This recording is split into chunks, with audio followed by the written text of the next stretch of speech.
नहमदुहु व नुसल्ली अला रसूलिहिल करीम। अम्मा बाद फ़अऊज़ु बिल्लाहि मिनश शैतानिर रजीम। बिस्मिल्लाहिर रहमानिर रहीम। इक़रा बिस्मि रब्बिकल्लज़ी खलक़ खलक़ल इंसाना मिन अलक़। वक़ाल नबिय्यु सल्लल्लाहु अलैहि वसल्लम बल्लिगू अन्नी वलाउ आया। सम्मानित देश ও প্রবাস থেকে যারা আমার আলোচনা শুনবেন সবাইকে সর্বপ্রথম আসসালামু আলাইকুম ওয়া রাহমাতুল্লাহি ওয়া বারাকাতুহু। আজকে আপনাদের সম্মুখে যে বিষয়ে আলোচনা করব, আলোচনার বিষয়টি হচ্ছে তেলাওয়াতে সাজদা নিয়ে। তিলাওয়াতে সিজদা, যার অর্থ হচ্ছে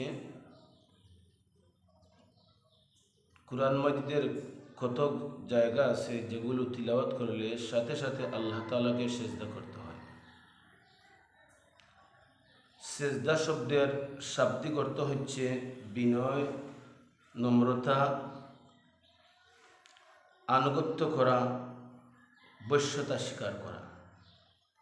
অর্থাৎ আল্লাহ তাআলার কাছে নিজেকে ছোট মনে করা, আল্লাহ তাআলাকে অনুসরণ করা, আল্লাহর নির্দেশ পালন করে আল্লাহর নির্দেশ পালন করার উদ্দেশ্যে আল্লাহ তাআলাকে নিজে সেজদা করা, তার কুদরতি কদমে লুটিয়ে পড়া, নিজের কপালকে মাটিতে রেখে বিনয় ও নম্রতার সাথে আল্লাহকে স্মরণ করা, এই মাধ্যমকে সিজদা বলা হয়। কুরআন মাজিদের ভিতরে মহান রব্বুল আলামিন 30 পারা কুরআন মাজিদ নাজিল করেছেন। এই 30 পারা কুরআন মাজিদ আমরা অনেক সময় অনেকে তিলাওয়াত করি, কুরআন মাজিদের খতম করি, কিন্তু কিছু সংখ্যক মানুষ আমরা জানি না, খতম শেষ দিয়ে দেই। কিন্তু কুরআন মাজিদ খতম করার সাথে সাথে প্রত্যেক মানুষের উপর, মুমিন ব্যক্তির উপর আল্লাহ তাআলাকে 14টি সেজদা দিতে বাধ্য করে দেয়। যেমন কুরআন মাজিদের ভিতরে 14টা জায়গা আছে হানাফি মাযহাবের মতে, যে 14টা জায়গায় রব্বুল আলামিন সেজদা নির্দেশ দিয়েছেন। এই 14টি সেজদা করা আল্লাহ তাআলাকে মুমিন বান্দাবান্দির উপর ওয়াজিব। আপনি যখন কুরআন মাজিদ তিলাওয়াত করবেন, এমনও হতে পারে পড়তে পড়তে আপনি একটি সেজদা তিলাওয়াত করেছেন। এই একটি সেজদার আয়াত তিলাওয়াত করার মাধ্যমে আপনার উপর একটি সেজদা করা আল্লাহ তাআলাকে ওয়াজিব হয়ে যায়। যদি এই সেজদা না করেন তাহলে ওয়াজিব ছেড়ে দেওয়ার কারণে কবিরা গুনাহ হবে। এই জন্য যদি আপনি 2বার তিলাওয়াত করেন, 2টা সেজদা দিবেন। 3টি সেজদার আয়াত যদি তিলাওয়াত করেন, 3টি সেজদা দিবেন। আবার কখনো কখনো একটি সেজদার আয়াত যদি এক জায়গায় বসে আমরা বারংবার তিলাওয়াত করি, তাহলে এক বৈঠকে পরে তিলাওয়াত করার কারণে একবার একটা সেজদা দিলেও ওয়াজিব আদায় হয়ে যায়। ওই আয়াতটা যদি আবার একাধিক বৈঠকে পড়ি, তাহলে যত বৈঠকে পড়ব বৈঠক অনুপাতে ততটি সেজদা দেওয়া আল্লাহ তাআলাকে ওয়াজিব হয়ে যায়। তাহলে আমার মূল কথা হচ্ছে যে কুরআন মাজিদের ভিতরে রব্বুল আলামিন 14 জায়গার মধ্যে আল্লাহ তাআলাকে সেজদা দেওয়ার নির্দেশ করেছেন। আমরা যখন কুরআন মাজিদ খতম করব, তখন আল্লাহ তাআলাকে 14টা সেজদা দিব। খতমের শেষ পর্যায়ে, শেষ সময়ে আল্লাহ তাআলাকে রাজি খুশি করার জন্য, আল্লাহর নির্দেশ, সেজদার নির্দেশ মান্য করার জন্য আল্লাহ তাআলার কুদরতি কদমে আমরা 14টি সেজদা দিয়ে গুনাহমুক্ত হব। এই জন্য এই 14টা জায়গায় সেজদা দিতে হয়। প্রথম যে জায়গাটা কুরআন মাজিদের সূরা আরাফের শেষ আয়াত, সেজদার আয়াত। দ্বিতীয় নম্বর সেজদা দিতে হয় সূরা রাদের 15 নম্বর আয়াত। এই আয়াত তিলাওয়াত করলে সেজদা দিতে হয়। তৃতীয় নম্বর জায়গা হচ্ছে সূরা নামালের 49 নম্বর আয়াত। চতুর্থ নম্বর জায়গা হচ্ছে সেজদার আয়াত সূরা মারিয়ামের 58 নম্বর আয়াত।